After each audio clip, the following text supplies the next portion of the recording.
Friends, I am Kiran Gupta from MB international school Nayagaon Kota. आज हम Hindi one में गद्य भाग के अंतर्गत पाठ 6 अब कहाँ दूसरे के दुख से दुखी होने वाले पाठ के भाग 2 का अध्ययन करेंगे। नेचर के गुस्से का एक नमूना कुछ साल पहले बम्बई में यानी कि मुंबई में देखने को मिला था। लेखक ने यहाँ बताया है नेचर यानी कि प्रकृति के गुस्से का क्या परिणाम होता है। उन्होंने एक और उदाहरण यहाँ पर दिया है कि बम्बई में क्या घटना घटित हुई थी और ये नमूना इतना डरावना था कि बम्बई निवासी डरकर अपने अपने पूजा स्थल में अपने खुदाओं से प्रार्थना करने लगे थे।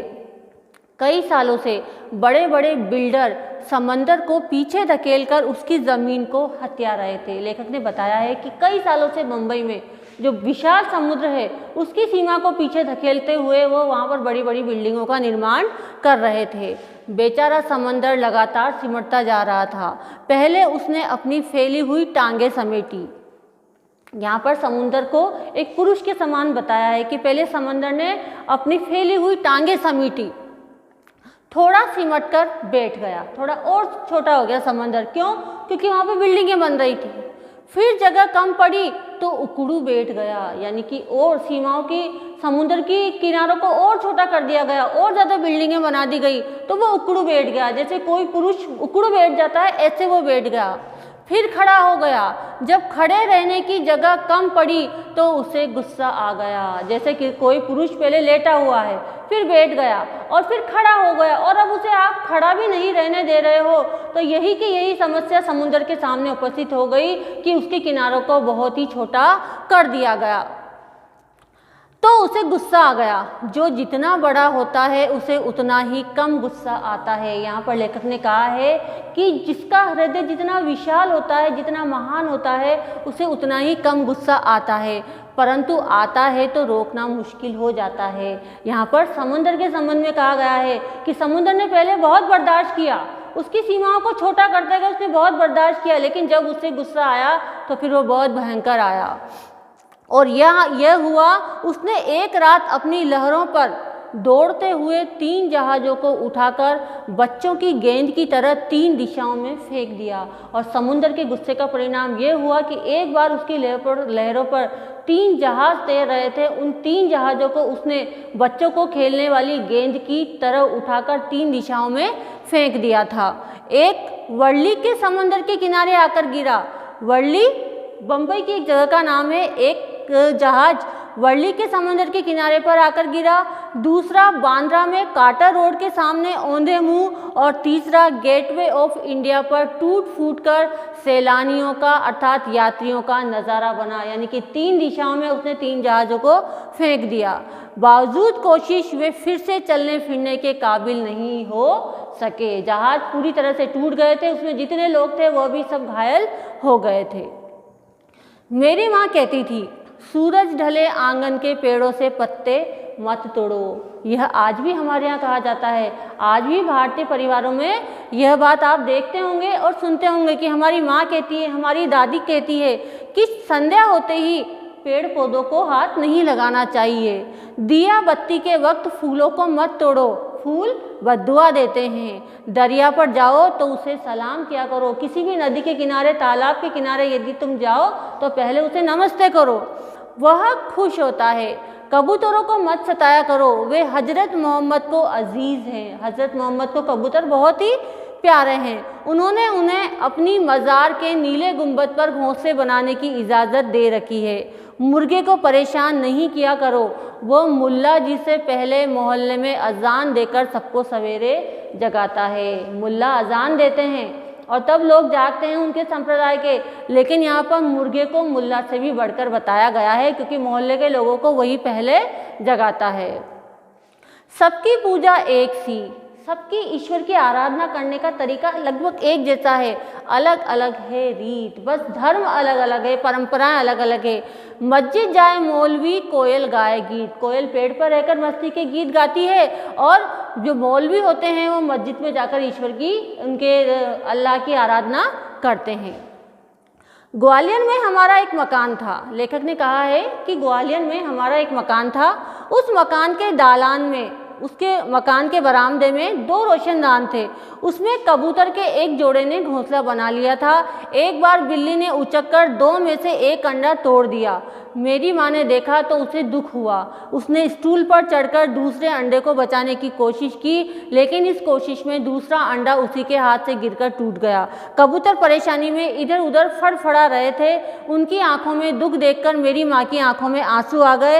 इस गुनाह को खुदा से मुआफ़ कराने के लिए उसने पूरे दिन रोज़ा रखा।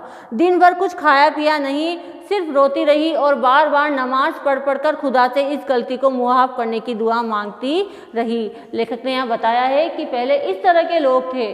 उनकी माँ का यहाँ पर बताया गया है, जिक्र किया गया है कि उनके घर में एक रोशनदान था जहाँ कबूतर ने घोंसला बना रखा था। उसमें कबूतर ने जब अंडे दिए तो एक अंडा बिल्ली से टूट गया, बिल्ली ने खा लिया। और जब दूसरे अंडे को उनकी माँ ने बचाने की कोशिश करी तो वो गलती से नीचे गिर गया और टूट गया। और उस अंडे के टूटने का उनकी माँ को इतना दुख हुआ कि उन्होंने दिन भर रोज़ा रखा, अर्थात व्रत रखा और भगवान से माफ़ करने के लिए कहती रही। ग्वालियर से बम्बई की दूरी ने, लेखक ने यहाँ स्पष्ट किया है कि उनका बचपन ग्वालियर में बीता, लेकिन वो बड़े हुए तो बम्बई में आ गए थे। ग्वालियर से बम्बई की दूरी ने संसार को काफ़ी कुछ बदल दिया है। वर्सोवा में जहाँ आज मेरा घर है, पहले यहाँ दूर तक जंगल था। उन्होंने क्या कहा है कि पहले ग्वालियर से बम्बई के वर्सोवा तक जंगल फैले हुए थे, बड़े बड़े जंगल थे, परिंदे थे और दूसरे जानवर थे। अब यहाँ समंदर के किनारे लंबी चौड़ी बस्ती बन गई है। अब वर्सोवा में जो समंदर है उसके किनारे लंबी चौड़ी बस्ती बन गई है। जंगल खत्म हो गए हैं, पशु पक्षी बेसहारा हो गए हैं। इस बस्ती ने न जाने कितने परिंदों चरिंदों से उनका घर छीन लिया है। लेखक ने स्पष्ट किया है कि जो बड़े बड़े आवास के लिए जो बड़ी बड़ी बिल्डिंगें बनती हैं, बड़े बड़े मकान बनते हैं, वहाँ लोग तो रह रहे हैं, लेकिन बेचारे जो परिंदे हैं, जो पक्षी हैं, वह कहाँ जाएं, वह अपना आवास कहाँ बनाएं। इस बस्ती ने न जाने कितने परिंदों चरिंदों से उनका घर छीन लिया है। इनमें से कुछ शहर छोड़कर चले गए हैं, जो नहीं जा सके उन्होंने यहाँ वहाँ डेरा डाल लिया है। पक्षियों ने यहाँ वहाँ डेरा क्यों डाल लिया है? क्यों? क्योंकि उनसे उनकी जगह छिन गई है। उनकी जगह पर अब बड़े बड़े मकान, बड़ी बड़ी बिल्डिंगें बन गई है। इनमें से 2 कबूतरों ने मेरे फ्लैट के एक मचान में घोंसला बना लिया है। बच्चे अभी छोटे हैं, उनके खिलाने पिलाने की जिम्मेदारी अभी बड़े कबूतरों की है। वे दिन में कई कई बार आते जाते हैं और क्यों न आए जाएं, आखिर उनका भी घर है। लेकिन उनके आने जाने से हमें परेशानी भी होती है। लेखक ने कहा है कि वर्सोवा में उनका घर है, उनके घर में कबूतरों ने अपना डेरा डाल लिया है, यानी कि घोंसला बना लिया है और वो बार बार वहाँ आते जाते हैं। वे इस आने जाने में क्या होता है, वे कबूतर कभी किसी चीज़ को गिराकर तोड़ देते हैं, कभी मेरी लाइब्रेरी में घुसकर कबीर या मिर्ज़ा गालिब को सताने लगते हैं। यहाँ कहने का अर्थ है कभी वो लेखक के घर की लाइब्रेरी में घुस जाते हैं और वहाँ पर जो बड़े बड़े कवियों जैसे कबीर और मिर्ज़ा गालिब की पुस्तकें रखी हुई रहती है, वो उनके साथ छेड़छाड़ करने लगते हैं। इस रोज़ रोज़ की परेशानी से तंग आकर मेरी पत्नी ने उस जगह जहाँ उनका आशियाना था, उनका जो घोंसला था, एक जाली लगा दी थी। आशियाना जहाँ उनके घोंसला बना हुआ था और उनके आने जाने का जो रास्ता था, वहाँ उनकी पत्नी ने एक जाली लगा दी। उनके बच्चों को दूसरी जगह कर दिया है। उनके आने की खिड़की को भी बंद किया जाने लगा है। खिड़की के बाहर अब दोनों कबूतर रात भर खामोश और उदास बैठे रहते हैं। मगर अब न सोलोमैन है जो उनकी ज़ुबान को समझकर उनका दुख बांटे, न मेरी माँ है जो इनके दुखों में सारी रात नमाजों में काटे। यानी कि अब पहले जैसे लोग नहीं रहे जो पशु पक्षियों से प्रेम करें, उनकी भाषा को समझे। नदियाँ सींचे खेत को, तोता कुतरे आम, सूरज ठेकेदार सो सबको बांटे काम। सूरज ठेकेदार के समान, जैसे ठेकेदार किसी बिल्डिंग का निर्माण होता है तो ठेकेदार सब मजदूरों को उनका काम बांटता है और सब अपना अपना काम करते हैं। इसी प्रकार सूरज प्रतिदिन आता है और संसार को प्रकाशित करता है। नदियाँ अपने जल से खेतों को सींचती रहती है, तोता आम को कुतरता रहता है, सब अपने काम करते रहते हैं। लेकिन पशु पक्षियों के प्रति जो प्रेम की भावना, दया की भावना होनी चाहिए, वो अब लोगों में समाप्त हो गई है। और इसका कारण है जनसंख्या की वृद्धि से आवाज़ की समस्या उत्पन्न हो गई है, तो लोग भी क्या करें।